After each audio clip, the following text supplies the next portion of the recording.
হ্যাঁ বন্ধুরা, এটা হচ্ছে আমাদের ছাদ বাগান। এখানে দেখুন যে শশা আছে এটা হচ্ছে লাস্ট শশা।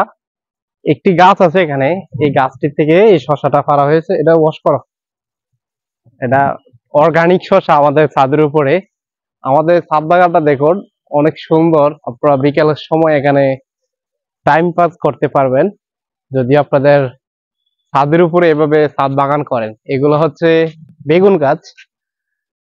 দেখুন বেগুন ধরে যাচ্ছে প্রতিটি গাছে। বেগুন অবশ্যই দাম কম এখন। আর এটা হচ্ছে পাকানো হয়েছে, এটার থেকে হচ্ছে বীজ সংগ্রহ করা হবে। শসাটা ওয়াশ করো এদিকে।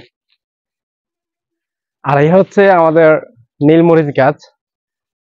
দেখুন আমাদের ছাদ বাগানটা ওইটা হচ্ছে পশ্চিম সাইডের যে অংশটা দেখুন, এটার ভিউটা দেখুন। এখন দেখতে দেখায় সেম সাজেকের মতো। দেখুন মনে হবে যে আমরা এখন সাজেকের উপরে আছি।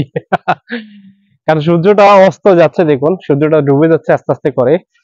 এই সানরাইজটা দেখতে অনেক সুন্দর লাগে বিকালের সময়। আর প্রচুর পরিমাণে বাতাস আছে। আপনাদেরকে যদি একটু দেখাই, আমি এখানে গাছটাতে দেখুন গাছটা কিভাবে ঝুলছে বাতাসে। এটাতে লেবু ধরে আছে। এটা হচ্ছে আমাদের ছাদ বাগান। আসলেই অনেক সুন্দর যদি এভাবে ছাদ বাগান করা যায়।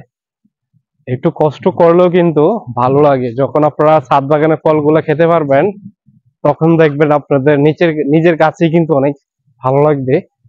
এই মরিচ গাছগুলোতেও কিন্তু ফুল আসা আরম্ভ হয়েছে, মরিচ ধরবে।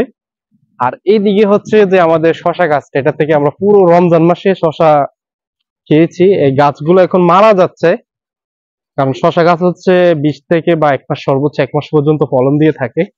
এই হচ্ছে আমাদের শশা। এটা হচ্ছে লাস্ট একটি গাছে পাওয়া গেছে এখন। দেখুন গাছগুলো এগুলা মারা যাচ্ছে। এই জায়গায় ভিউটা দেখুন, অনেক সুন্দর।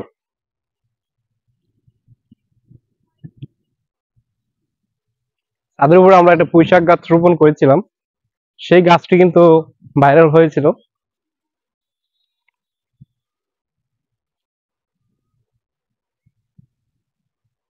পুঁইশাক গাছটি পানি না দেওয়ার কারণে গাছটি মারা গেছে দেখুন।